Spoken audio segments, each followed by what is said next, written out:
Magandang araw po at magandang gabi sa mga nakakapanood sa gabi at sa lahat po ng naabot ng video nito. Welcome po dito sa MBO Avoy Mix Videos. Ngayon po ay may balita po tayo. Dito ulit mula sa channel ni Indo-Pacific Report. At ito ay tungkol sa missile wall ng 4 na bansa. Kabilang po ang Pilipinas dyan. Missile wall po. At itong magandang balitang ito ay talagang napakalakas na depensa. Ngayon, para mas maliwanagan natin, panoorin po natin kahit kalahati ng video nito ni Indo-Pacific Report kasi mahaba po ito. At least magkaroon po kayo ng time makanood sa iba. At ito po ay bigyan natin ang ating reaction. I-play na po natin.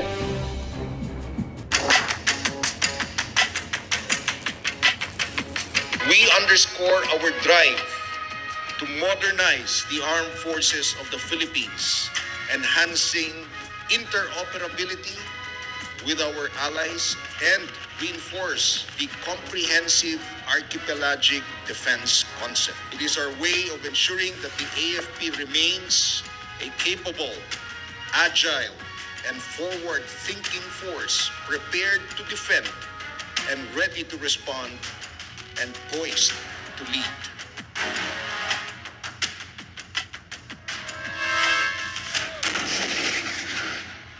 The Philippines is undergoing the fastest military transformation in Southeast Asia, evolving from a lightly equipped archipelago into a missile-armed frontline power at the heart of the West Philippine Sea. This shift comes at a moment when China has intensified its coercive campaign with over 230 hostile maritime incidents in 2024-25, including 70 PSI water cannon blasts at Ayungin Shoal, strong enough to shatter steel and injure sailors. So nakakatuwa pong isipin na ang Pilipinas po ay nakatungtong na sa missile world, Missile country na rin po tayo, Naabangan na lang po natin kung maging payagan ba tayo ng US na maging isang nuclear armed country, At nang sa gayon ay hindi na tayo basta-basta nabubuli. Play natin ulit. New BBC Verify satellite images released in late 2025 revealed Chinese flotillas conducting at-sea replenishment operations far from any home port, an unmistakable sign that Beijing is preparing for sustained blue water operations rather than simple patrols. At the same time, China accelerated the construction of its 4th aircraft carrier and expanded missile emplacements on the fortified reefs of Mischief, Subi, and Fiery Cross, signaling a capability shift that Manila can no longer afford to ignore. Against this rapidly evolving threat environment, the Philippines has moved decisively away from its former strategy of relying on diplomacy and lightly armed constabulary forces. Instead, it is assembling a historic 4-nation missile architecture with India, Japan, the United States, and South Korea. So yun po yung 4 na bansa, talagang hinigpitan itong kadenang ito para sa mapagsamantalang Chinese, mga Chinese government o yung pinuno nila dito si Xi Jinping, yung kanilang presidente, na may madilim na balak, kaya po ito ay talagang nag-iipon ng maraming aircraft carrier nila. Forming what analysts now describe as a vertically integrated missile wall across Luzon, Palawan, and the Batan's corridor. This integrated system, combining India's supersonic BrahMos strike capability, Japan's 2SAM air defense shield, U.S. radar and satellite-linked targeting networks, and South Korea's naval and aerial platforms, gives the Philippines a level of deterrent power unmatched by any other Southeast Asian state. What makes this transformation even more striking is how it now positions the Philippines relative to its neighbors. Vietnam is expanding its missile defenses, but lacks the multi-layered integration Manila is building. Indonesia is improving its air force, but has no long-range strike capability. Malaysia and Brunei remain diplomatically cautious and militarily limited. Even Taiwan, though far better armed, does not possess a 4-country combined surveillance and targeting ecosystem. The Philippines has, in effect, leapfrogged its regional peers by... Tama po, kahit hindi po kasama yung Taiwan dun sa tinatawag na missile, at capable po ang Taiwan, At talagang sasali po yan, kasi damay-damay nga yan, ika nga, domino effect. By constructing an Indo-Pacific anti-access area denial grid that aligns with the most advanced doctrines of modern warfare. As Hal Brands noted, missiles, not ships, will decide the next conflict in the first island chain, and Manila has firmly positioned itself on this cutting edge. Admiral Samuel Paparo reinforced this shift, stating that the Philippines is now aligning with the future fight, long-range, precision-guided, and fully networked. Would the U.S. consider, certainly within the context of consultations, every option between the two sovereign nations in terms of our mutual defense? Escort of one vessel to the other is an entirely reasonable option within our mutual defense treaty among this close alliance between the two of us. The result is a strategic metamorphosis. The Philippines is no longer merely reacting to China's aggression. It is becoming a regional disruptor capable of imposing costs, reshaping naval behavior, and complicating Beijing's calculus across the South China Sea. Tama po, no? Hindi na tayo basta nagre-react lang, no? Tayo na yung pinaka-main na talagang haharang dito sa China.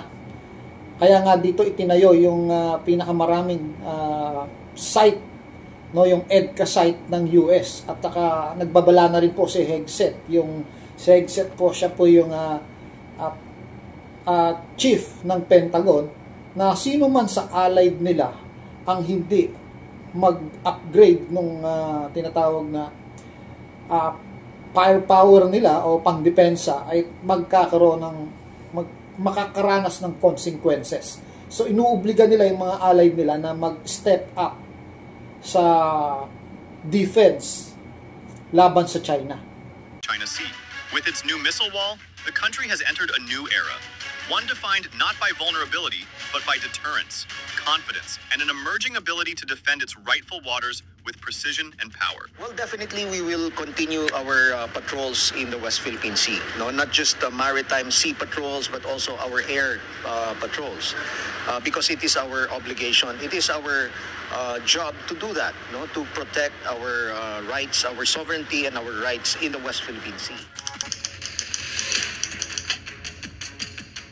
China's expanding military footprint has reshaped the strategic balance in the West Philippine Sea and left littoral states with shrinking room to maneuver. By 2025, the PLA Navy had grown to more than 370 warships, becoming the world's largest fleet by hull count, while Beijing fortified 7 artificial islands with runways, radar arrays, barracks, and missile batteries capable of projecting force deep into Southeast Asian waters. Its newly strengthened Mega Coast Guard law even authorizes the use of deadly force in disputed maritime zones, giving China legal cover for escalatory behavior at sea. Against this backdrop, the Philippines has undergone a dramatic doctrinal shift. The 2025 AFP budget hit a record 288 billion Filipino pesos, with nearly 80% now allocated to external defense, a historic reversal from decades of prioritizing counterinsurgency. Under revised AFP operational rules, the mission is no longer simply to respond to foreign encroachment, but to prevent it through credible deterrence. This transition was accelerated by real-world confrontations. In March 2025, 2 China Coast Guard vessels rammed a Philippine resupply boat en route to Ayungin Shoal, injuring 4 Filipino crewmen and prompting Manila to fast-track its air defense and coastal missile acquisitions. So, kailangan siguro mag-acquire pa tayo ng maraming missile, no? Kulang na kulang pa yung missile natin kumpara sa bilang ng missile ng China. Sinabi na po yan ni PBBM noon, ha? Kulang na kulang pa. So, kung makaka-acquire pa tayo sa Japan, ay kung meron silang ready, i-deliver na nila para nang sa gayon ay maisakatuparan na itong missile wall na to, no? Although hindi tayo nag-iisa rito, 4 na bansa po ito. At sana tumulong pa yung iba. As CSIS maritime expert Gregory Poling warned, China escalates because it can. The Philippines is now making sure it can't. This is the strategic logic behind the missile wall, an evolving defense architecture built not out of ambition, but necessity. India provides the Philippines with the most lethal element of its emerging missile wall, the BrahMos supersonic cruise missile, a weapon designed specifically for high-speed maritime strike and coastal defense. With a range of 290 to 450 kilometers and blistering speeds of Mach 2.8 to 3, BrahMos gives the AFP something it has never possessed before: the ability to hit hostile warships long before they can threaten Philippine waters or assets. Fired from mobile coastal batteries and transporter erector launchers, the system can saturate targets across the Luzon Strait, Palawan coastline, and the central West Philippine Sea, effectively forcing Chinese naval vessels to operate outside their usual patrol zones and well beyond the Philippine EEZ. This is a major transformation. Philippine forces can now deny access to choke points that shape the Indo-Pacific Maritime Highway. Actual deployment locations highlight the strategic intent. BrahMos units positioned in northern Luzon can monitor and interdict activity near Taiwan's southern approach, while potential placements at EDCA sites in Cagayan and Ilocos give operators a commanding view of the Bashi Channel. On the western front, Palawan-based batteries can hold Chinese ships at risk near Mischief Reef, Second Thomas Shoal, and the broader Spratly Arc. So, hanggang dito na lang po, no? Mapapanood po yung video pero tatanggalan na natin ng sound at tayo po ay magbibigay na ng ating komento. So, yung BrahMos po ay hindi basta-basta, no? Ito po ay, sabi nga po dyan, ay supersonic, no? At, ibig sabihin, hindi ito basta-basta masasalag. Kaya dapat doblehin natin ang bilang ng BrahMos missile. At isa pa, base dun sa pag-aaral, no? Pwede po itong kargahan ng isang nuclear warhead. Pero, as much as possible, wag muna, no? Pero dapat ready tayo sa ganon. Kasi anytime, pwede tayong traidorin at paputukan tayo ng nuclear. Saglit lang po ang buong Metro Manila, no? Para sa isang labanang nuclear, no? So siguro kung magkaganon, ay Diyos na lang nakakaalam kung sino makakasurvive sa atin. So, ito pong missile wall ay talagang effective to. From Japan, kung makikipag-coordinate yung Taiwan, okay, sige. From Batanes to Luzon at dito sa Palawan.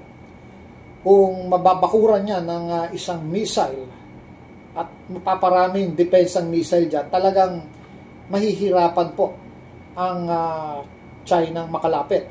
Bukod dyan, meron pa tayong mga tinatawag na barko, no, na nagkikerry ng missile at mga submarine sa tulong ng 7th Fleet o ng US. So, yun nga po, magandang balita ito para sa ating mga Pilipino at sa mga bansang nabubuli pa. Ngayon po, may gera po sa ikinalulungkot ko yung balitang yon, umusbong yung gera ng Thailand doon sa Cambodia, no? At kumbaga, magkatabing bansa lang to pero hindi sila nagkaintindihan. Border lang po ang pinag-uusapan dito, no? Gayon din ang nangyari sa atin, border lang, no? Sana hindi po tayo magkaganon at madaan pa ito sa diplomasya, diplomatikong pag-uusap. O kaya naman, ang Diyos na ang bahalang gumawa ng paraan dito. Maaaring isa sa mga pinuno na dapat tanggalin ay matatanggal. No? Hawak po ng Diyos ang buhay ng mga tao. Hawak ng Diyos ang buhay ng mga leader. No? Basta susunod lang tayo sa ating mga leader. Kung ang Diyos po ang magpapasya na kailangan ng palitan, hawak niya po ang buhay. Kahit ng mga hari ng buong mundong ito. Kung kailangan palitan, siya po ang magpapalit. Siya po ang nagtatalaga ng leader at siya rin ang nag-aalis nito. At ang panawagan ko lang sa mga Pilipino, suportahan natin kung sino yung kasalukuyang nakaupo na presidente natin. Meron po tayong botohan para mapalitan yan. Meron po tayong, hintayin na lang po natin yon. Kung talagang masama ang ating presidente, sa tingin nyo, Diyos na po ang bahala sa kanya. Sumunod lang po tayo po ay Christian country, sundin lang po natin yung inuutos sa atin ng ating Panginoong Jesus, ang magpasakop sa batas. At napakaganda po ng video na balita na prinobide nito ni Indo-Pacific para sa ating mga Pilipino. Nakakabuhay po ng dugo, no? Salamat po kay Indo-Pacific Report at meron gumagawa ng mga ganitong video para bigyang pag-asa ang Pilipino at yung mga bansang inaapi ng malalaking bansa gaya ng China. Sila po ay mapangaping bansa. Nagkaroon silang konting lakas, puwersa, dumami ng konting sundalo, nambubuli na sila ng maliliit na bansa. Pangit po yung gano'n. Hindi po maganda yung gano'n. Dapat lang po talaga na kina-counter at ina-actionan yung mga ganyang klaseng bansa. Hanggang sa muli po, ito po ang Aboy Mix Videos. Maraming salamat po.